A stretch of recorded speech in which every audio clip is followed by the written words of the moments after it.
Hi, everybody. This is David. Welcome to another episode of Insights Everywhere, Studio Everywhere's regular interview series where we speak to visionary trailblazers from the worlds of strategy, brand, marketing, and design.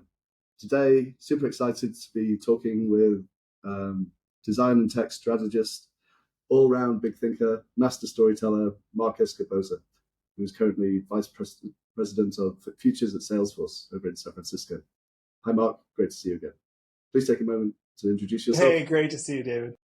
Sure. Marc Escobosa. I grew up in the Bay Area. I was fortunate enough to graduate. I really do say fortunate enough to graduate right when the internet was taking off, and I fell into design and have had an incredible nonlinear path. Very, very fortunate. I have a long history of leading design teams and innovation and strategy. Design we'll get into, I'm sure, in subsequent questions, but my background in design has been mostly on the digital side with a little dip into media and into hospitality. But right now I'm part of the Futures team, which I'm sure we'll also talk about. Salesforce is a rare company in that it has a dedicated Futures team that performs strategy on behalf of the company and our customers. So part of that team, very proud to be part of that team and helping Salesforce chart a course, especially in a world that is harder and harder to predict. I guess we'll come on to that as well, but let's rewind a bit. What's your story? Tell us about your path through your varied career. Yeah, I grew up bilingual. My mom is from the Flemish part of Belgium, but started a French school with my dad in Berkeley. So I went to school in French, and my whole life, it wasn't the French per se. I have cousins in France. I love them dearly, but it wasn't the French per se that was like what really opened my eyes to the rest of the world. It was sitting on the boundary between two cultures, between two languages, and realizing how language affected mental constructs and how I thought about the world. And so as I kind of progressed in my education, I was really interested in sort of the role of a translator in being the interstitial connector between between two languages. How can you explain this idiomatic expression or this cultural nuance to someone else who hasn't lived it? And then it grew to, well, wait a second, there's so many mental constructs that are actually defined in the culture. And I became fascinated by that. So when I got to university, I immediately gravitated to psychology. And as much as I loved cognitive psychology and social psychology and many of the other fields, the fact that we were walking around with, in our own head, a brain that was producing all of this thought, that was processing live HD television full time, all the time, that we were conjuring memories, that we were strategically forgetting things, I suddenly became really enamored with the system of the human brain. And so I studied neuroscience. And I got all the way to senior year, and people are like, who here is going to medical school? And the whole class raised their hand except for me. And, thank goodness the internet happened. I kind of fell backwards into a photography project that in and of itself would take an entire episode, but to explain. It was called 24 Hours in Cyberspace. And the short version of it is, it was 1996. Actually, I started working on the project in 1995, the year I graduated from college. It was with Rick Smolin, who is an incredible National Geographic photographer, an entrepreneur, who had this incredible idea to document how the internet was changing life on planet Earth. And you weren't allowed to take a picture of a computer. You had to take a picture of the effect of network connectivity, of the effect of internet, how the internet was changing society. And they needed basically a young internet nerd to help them do what in retrospect we would probably call the design of the production end to end. How are we going to get National Geographic photographers to take images in the field in remote locations all around the world on a single day, February 8th, 1996?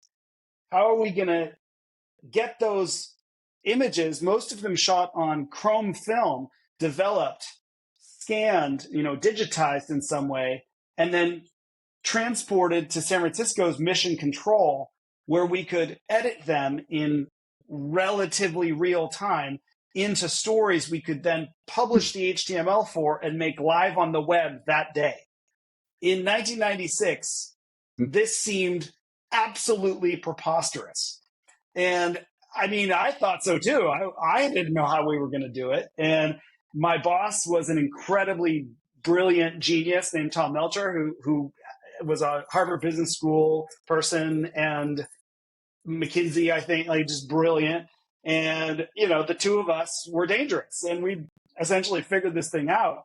At this point, if you had asked me, you know, are you a designer? I honestly would have said, I don't know what that is. What is design? So I was really fortunate to sort of fall into the boxes and arrows side of design, the process side of design, not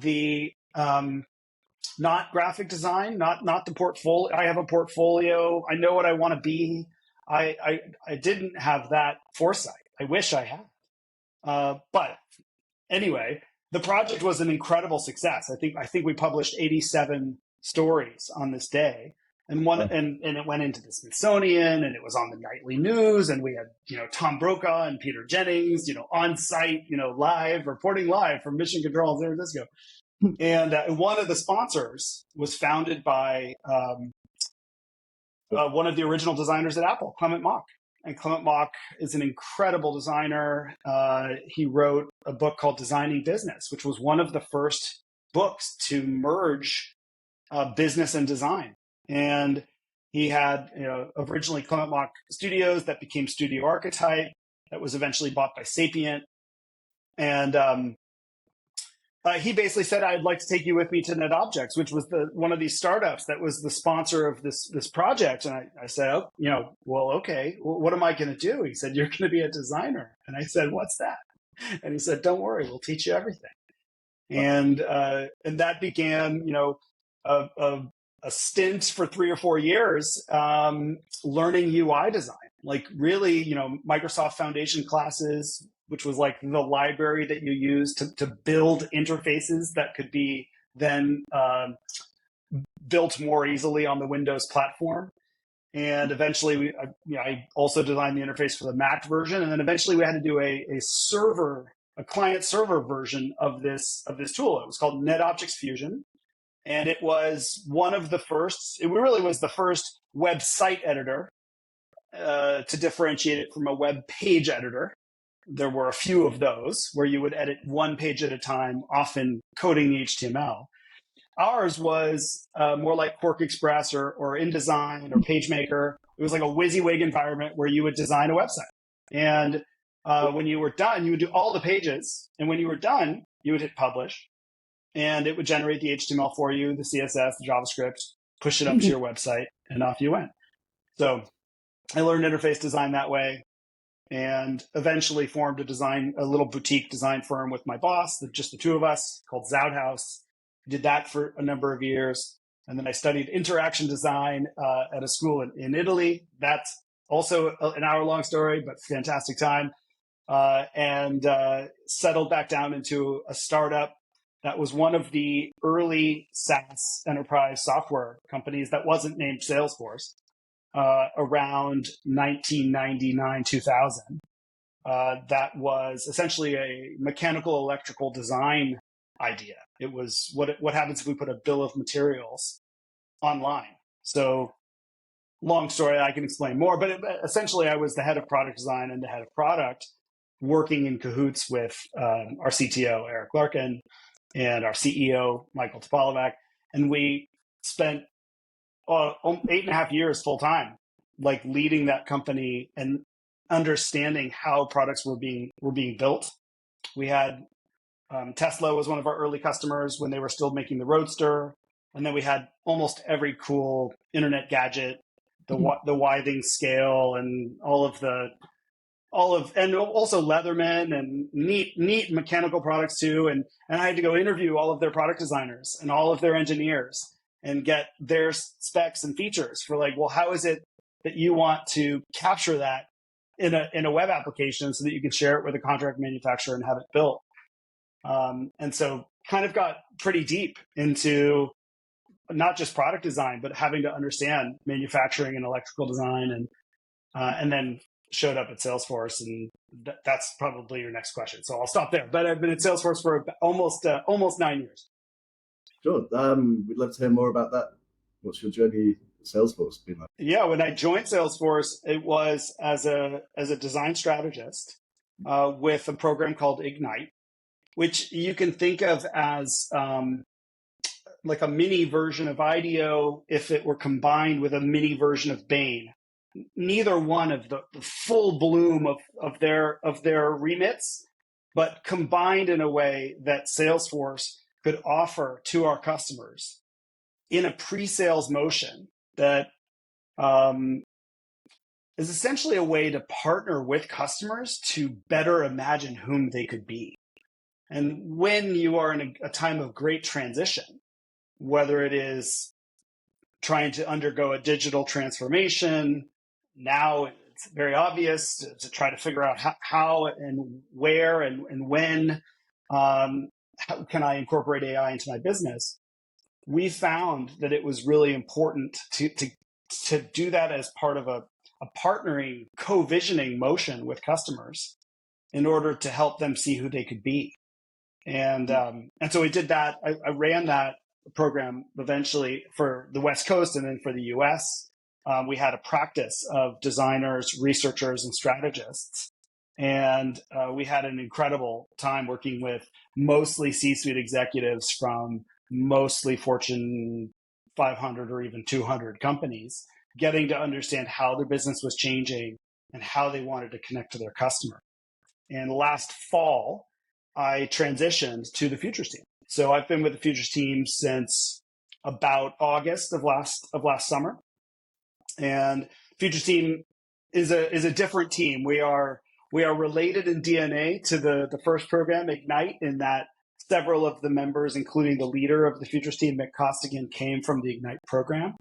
But it's a distinct program, and we run in the office of the CEO, reporting into Mark Benioff's chief of staff.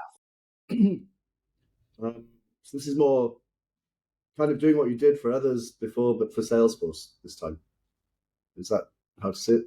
In a lot of ways, yes. I think it's a slightly different methodology, and I think there are important nuances to that distinction.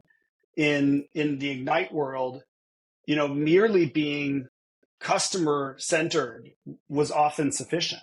I mean, of course, we had to care about the architecture and the technology to some extent, but when you're painting the vision of whom you could be, you're triangulating, who is your brand today and what kind of brand permission do you have? And then who do you wish to become and who do you want your customer to become, essentially? And there's a lot of brand strategy in that, and there's a lot of experience strategy in that. So on the Ignite side, you could really center the inquiry there. All of the research, the expression of the vision could really be told through a story of a day in the life of your customer the way it should be, right? I think the futures orientation is a little different. I think what we're doing is our mission is to help our customers and our company anticipate, imagine, and shape the future. And for us, the future is plural. We're building on, many decades of work that was begun at Shell Oil with Peter Schwartz, who's our chief futures officer. And Peter Schwartz is, one of the pioneers in the field of the methodology of doing scenario planning and scenario work. I think our mentality there is a little different in that we take into heavy consideration humans and human needs, and also our own values and how we'd like to show up in the world. But it's more a methodology around scanning the horizon for things that are predetermined and uncertain. And then of those that are uncertain, determining which are truly going to pivot the business if they go one way or the other. And then trying to rehearse ahead of time versions of the future that might come about so that when we inevitably get surprised, you're that far ahead of your competitor. And I think that's the distinction we would make. That's why we tend to pluralize future and say it's futures. We are the futures team because we're not in the business of prediction. We're in the business of rehearsing plural futures so that we'll be ahead of the game. And like, how deep does that go? Do you have an action plan ready for each scenario, or is it fairly high level? Or you can't say?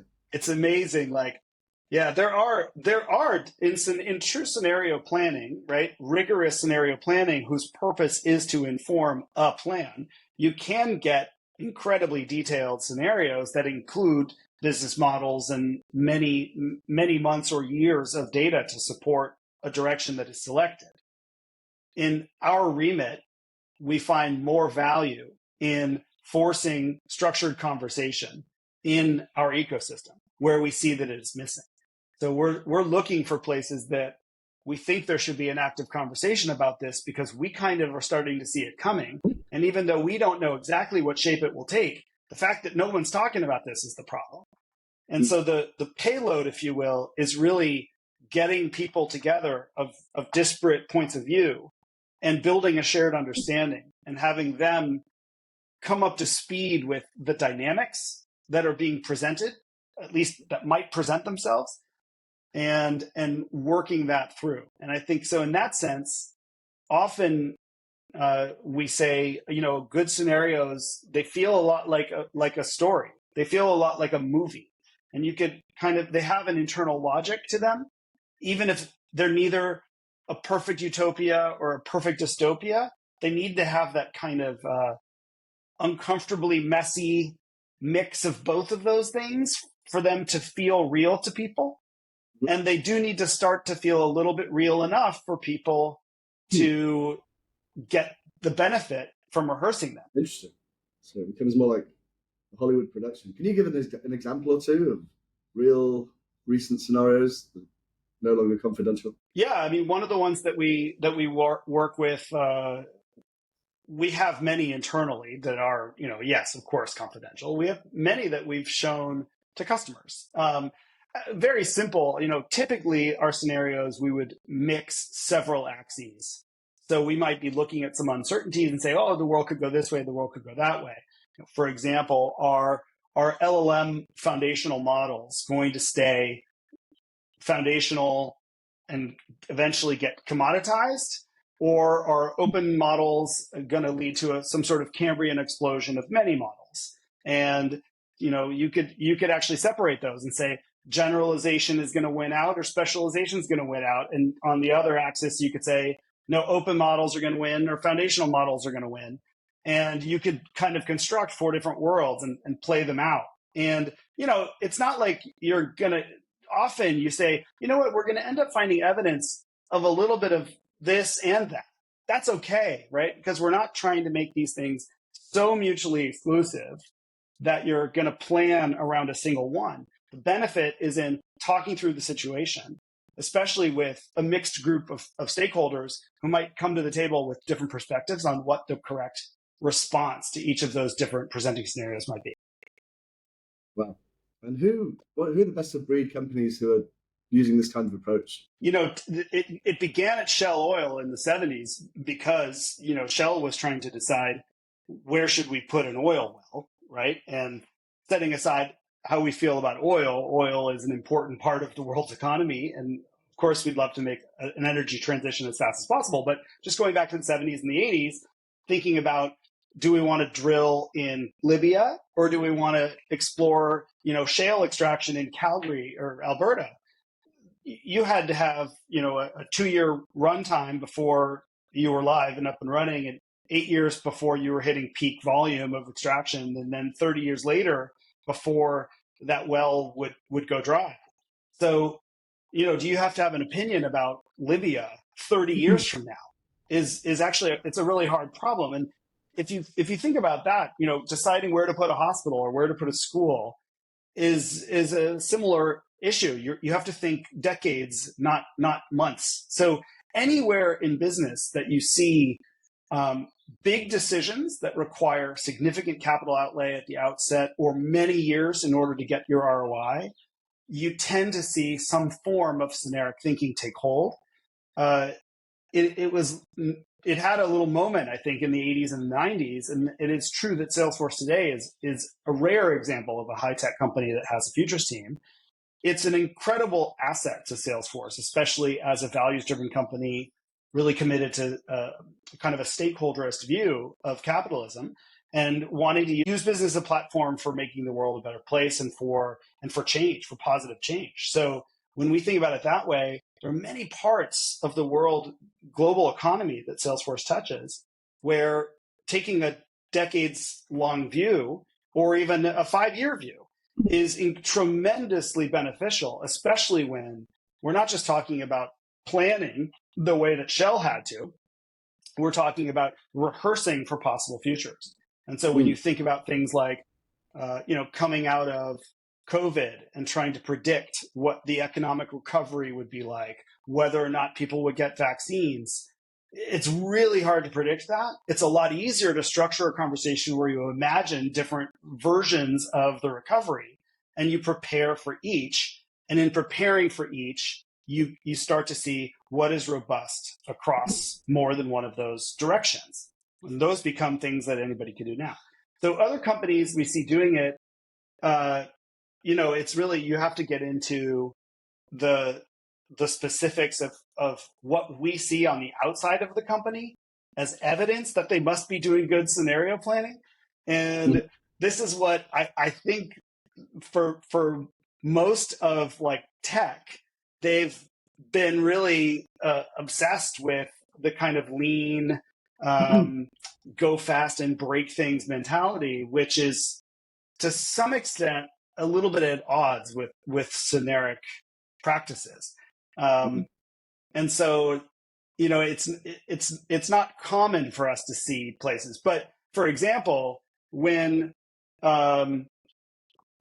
you look at biotech or any number of niche parts of the economy that are based on big bets into foundational parts of human biology or of drug approval, you start to see where scenario planning could play a big role in terms of whether or not you pursue an mRNA platform, for example. It does take a certain amount of rehearsal in order to make that investment. Yeah, it makes sense. And what do you think of companies like Tesla, who are literally, publishing their master plan and updating it each year? Does this fall into the category of someone who's clearly doing this? Elon is a very smart person. It's true that there's certainly some foresight in how the supercharger network was invested in by Tesla, right? That is something that did make range anxiety more palatable for early adopters of EVs. So yeah, I think in retrospect, you can look back at bets that were made that are indicators that someone had started to work through second and third order effects of big decisions. Mm-hmm. Definitely. And then there's full self-driving and robo-taxis coming down the line. This is kind of seismic stuff. Yeah, where's my flying car, right? This is like that. I'm still new to the futurist worldview, right? And I've already picked up in the community.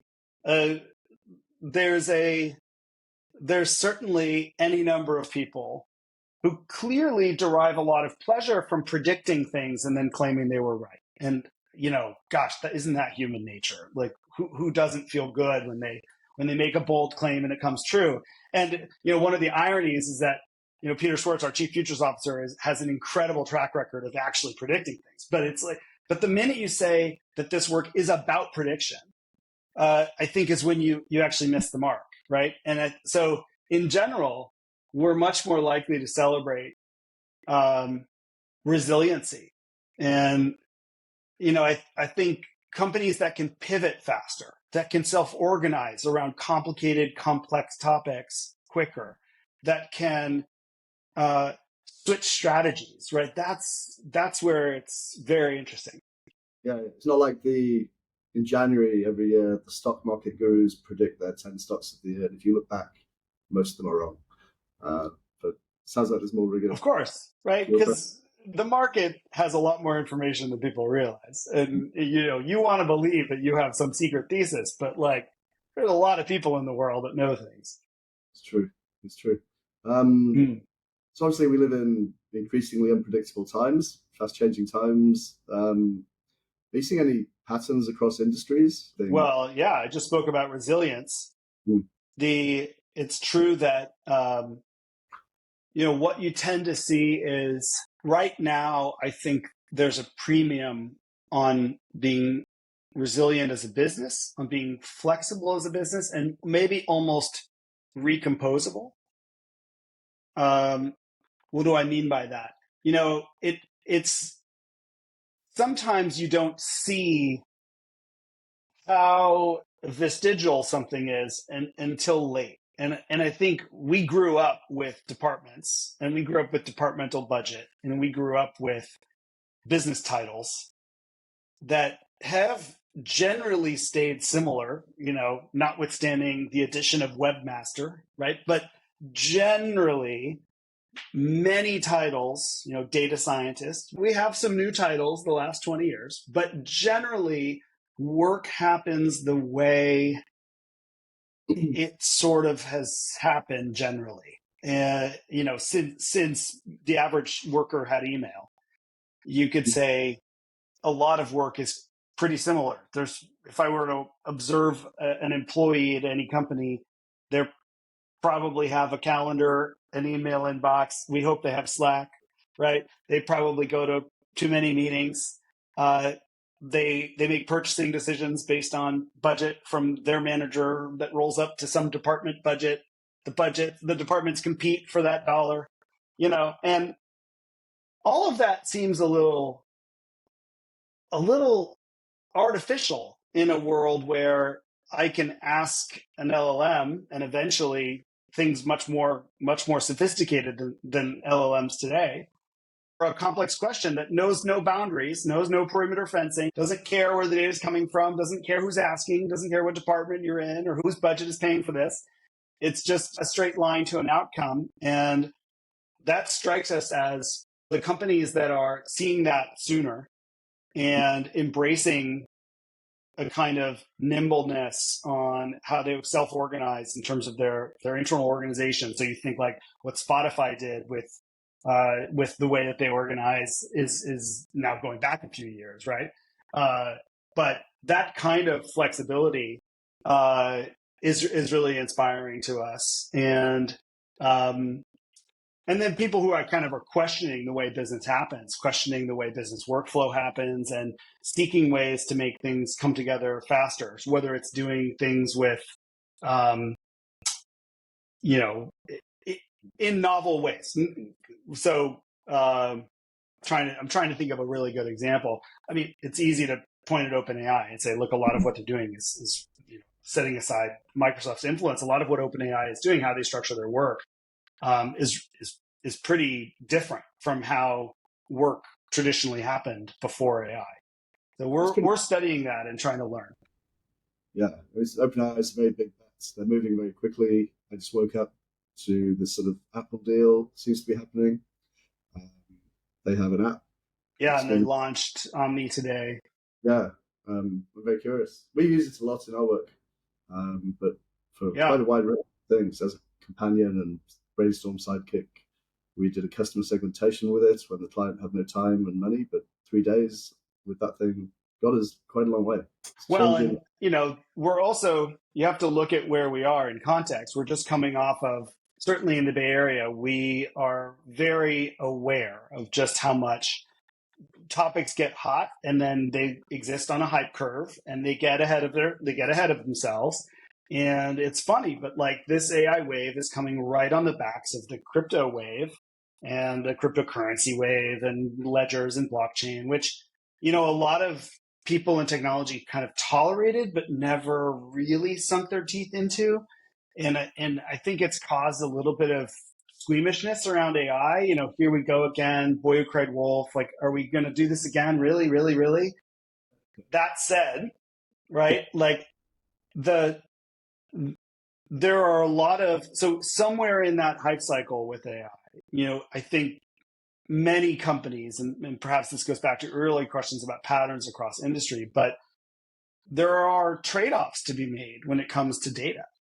You can centralize all of the data, sometimes at great cost, certainly at great effort in many cases, if you're talking about a legacy business.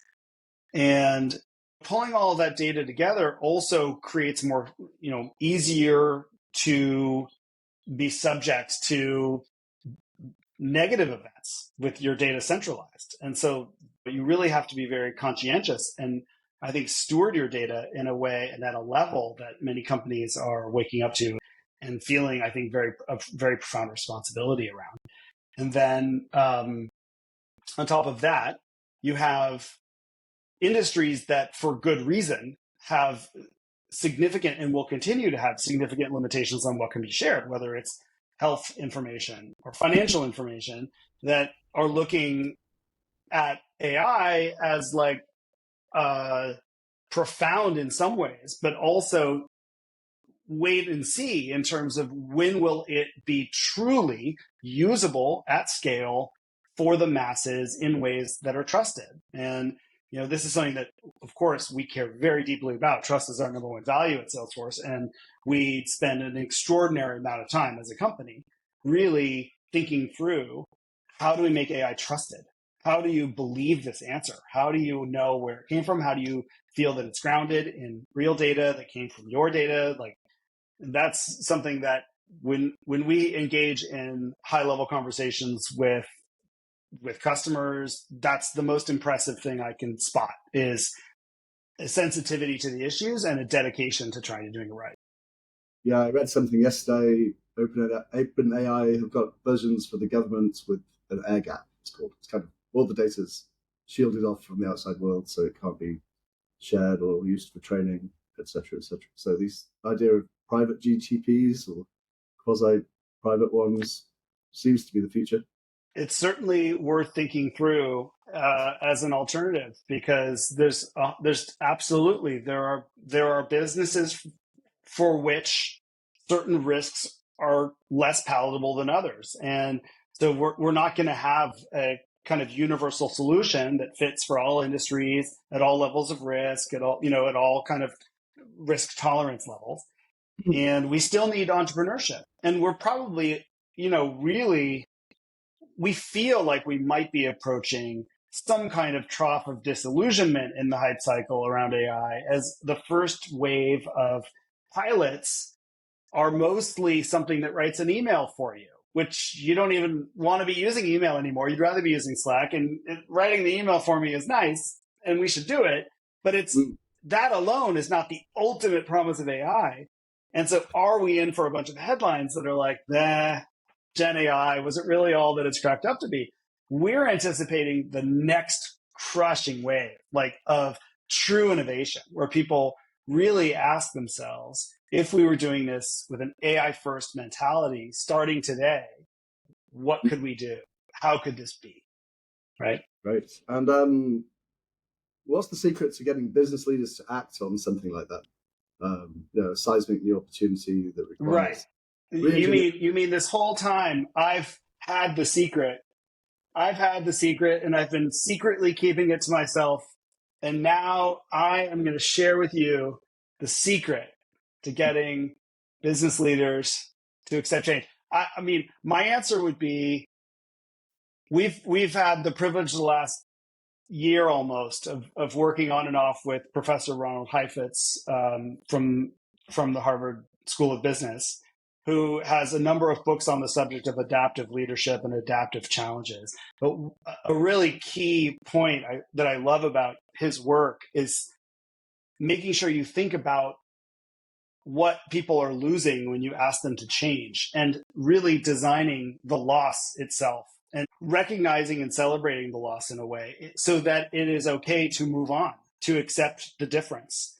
And so one dimension of getting executives to change and be more effective at changing is to have them, I think, look with fresh eyes, with a beginner's mind, at the actual change they are trying to bring about, and question how that might be experienced as a loss. And Mm-hmm. then just because it's a loss doesn't mean you shouldn't do it, but to honor the loss and tell a story about what the loss means and how the thing that we're gaining is worth it to us as your leaders and is more than the loss. And this, I think, is a kind of foundational principle of good leadership in a time of change when we need resiliency. And then the second bit is leaders leading.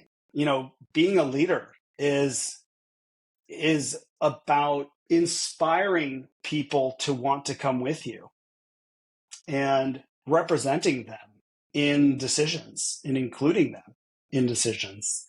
I'm not sure that the 1950s version of leadership works anymore in this culture, nor should it. And there was a time for that, maybe. But that it's not now. And leadership to me has evolved for good reason. There's still many kinds of leadership. There's still many styles of leadership, and each leader should find their own way of leading. But I think the spirit behind the question, I wouldn't feel comfortable with somebody purely leading through tyranny. It just doesn't. I don't think that that's a sustainable way to effectively bring about lasting change in a culture. I think you've got to live it and model it. You've got to inspire people to come with you. You have to tell stories about both the loss and the gain. And you need to represent everyone as you move together. That's what the best leaders are doing. Awesome. And storytelling seems to be a big part of your work. So what are your 3 biggest tips for telling effective stories? Bring the audience with you. Think deeply about where they are walking in. Reserve a little bit of your attention while you're talking for still noticing them and noticing whether they're with you. Noticing very small expressions like, are they nodding? Are they hunching forward in their chair? Are they curious? Or are you kind of losing them? Did they just make a little expression where they clearly didn't understand some buzzword you just said?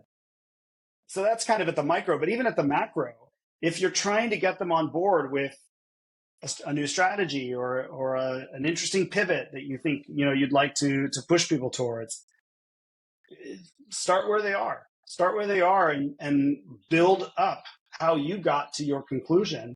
So even if they weren't included in the actual decision at the time, include them in the journey now. And I think that's true of every good story. Is you may not know where it's going, but you're in it while it's happening.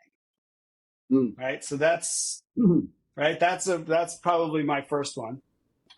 Wow, I'm thinking of 2 more. Okay, 2 more. Yeah, okay. I have another one. This one's perhaps a little bit obvious, but I've been really inspired by this worldview in the futures world. You look at the present, and it's pretty clearly neither a utopia nor a dystopia. It is a very awkward mishmash of mostly best intentions from the previous generation of decisions that kind of went haywire, and we're left dealing with second order consequences that were hard to predict, and some of them are very positive. Wow, we have an mRNA platform for dealing with any SARS-like virus now that we can roll out safely to the entire world's population affordably. Holy moly, that's incredible. And then we also have pieces of the present that are dystopian. And so in futures work, we use that to say, look, when you're planning a future, if you find yourself telling a story that is, either purely one or the other, it's not going to be like that, right? You need to seek stories that have an awkward mix of positive and negative things about them. The way that I bring that back to storytelling is I think stories are a lot richer when they have some messiness. Star Wars had dust in the spaceships. You gotta you got to kind of be okay to not be pure with every signal, perfect with every color, you know, clean with every detail. That's a less interesting story than a faulty character who's trying their hardest but has setbacks. And, you know, most of those story structures work because your belief in them and your hope in them and your sort of willingness to go with it is in fact slightly fluctuating. And you're kind of coming and going from how much you want to commit to the story. And that's what makes the payoff all the sweeter when you get to the end. It's because, you know, you've actually endured a little bit of a micro investment of your attention. So, you know, yeah, is there a way, you know, think of your who your hero is, and you know, depict a world that is slightly messier than your inclination is to depict, and like let your audience feel the benefit of the story. Good, make it real. Great. Yeah. Conscious of time, but a couple more questions. What advice would you give to young future leaders who are just starting out on their journey? I mean, early on, there's no substitute for having a beginner's mind, being a sponge, saying yes to as many things as you think you might at all find some curiosity in.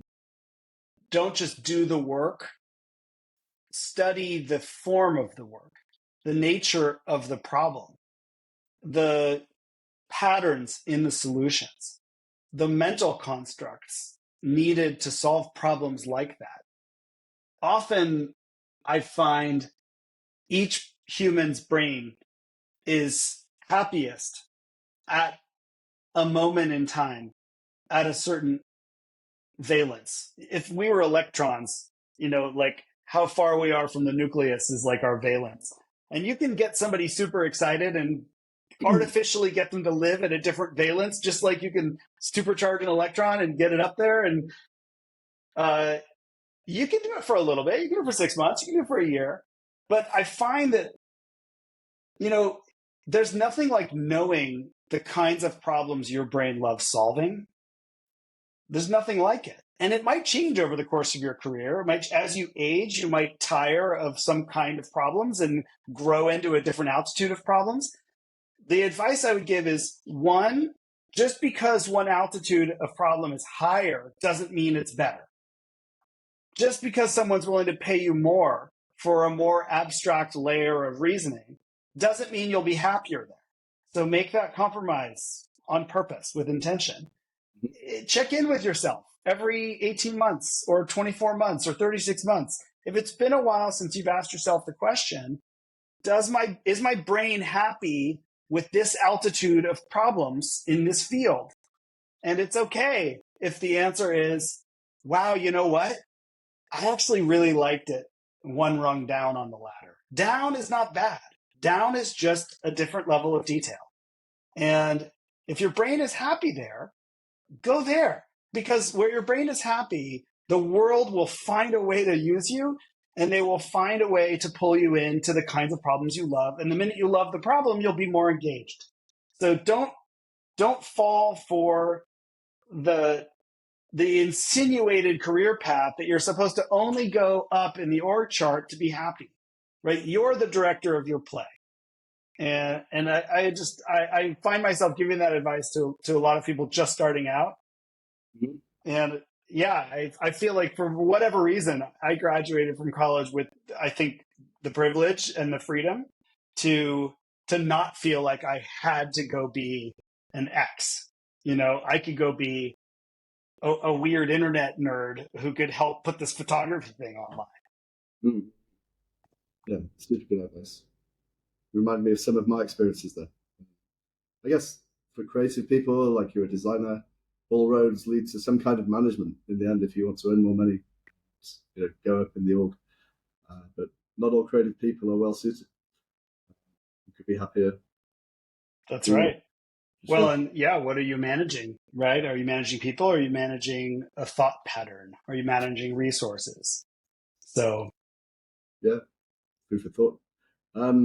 Finally, Marc, curveball question. What's the most unusual place you have found inspiration recently? Oh my gosh, I have 1,000 of these. Cool. Just yesterday, I was flying my drone and I, looked down at the intersection of a cliff, the beach, and the waves. And the waves were just making the most mesmerizing pattern. And the only thing, it kind of reminded me of caul fat, like when you wrap sausage in the fat from an animal that has this kind of like lattice thing. I know it's sort of a weird image. I'm sorry, but anyway, I was like, I'm completely inspired by Janine Benias's biomimicry work, which has been going on now for 25, 30 years, and an incredible book and a whole entire incredible line of thought. But to see the comparison visually between how the waves and the sort of white froth foam of the top of the waves was forming this very organic lattice pattern. And it struck me as like, whoa, you know what that pattern's also like? That's how glial cells look in the brain. And so like the same way there are harmonics in music, and you can take two notes from what is a Western scale, and you can play them to somebody who's not typically exposed to Western scale. Those two notes in harmony will sound relatively pleasant to them too. So there must be something biologically happening with the mathematical shape of those curves in music. And so, why wouldn't you believe that that's true in vision as well? So I was finding myself, that was just one. You want 7 more? No, good. I think it was Tesla that said, if you want to unlock the mysteries of the world, think in terms of energy, frequency, vibration. So I guess that's what's... Yeah, I love that. Awesome. Marc Escobosa, VP of Futures at Salesforce. Thank you. Let's speak Of course. Thank you for being curious. I'm flattered and honored.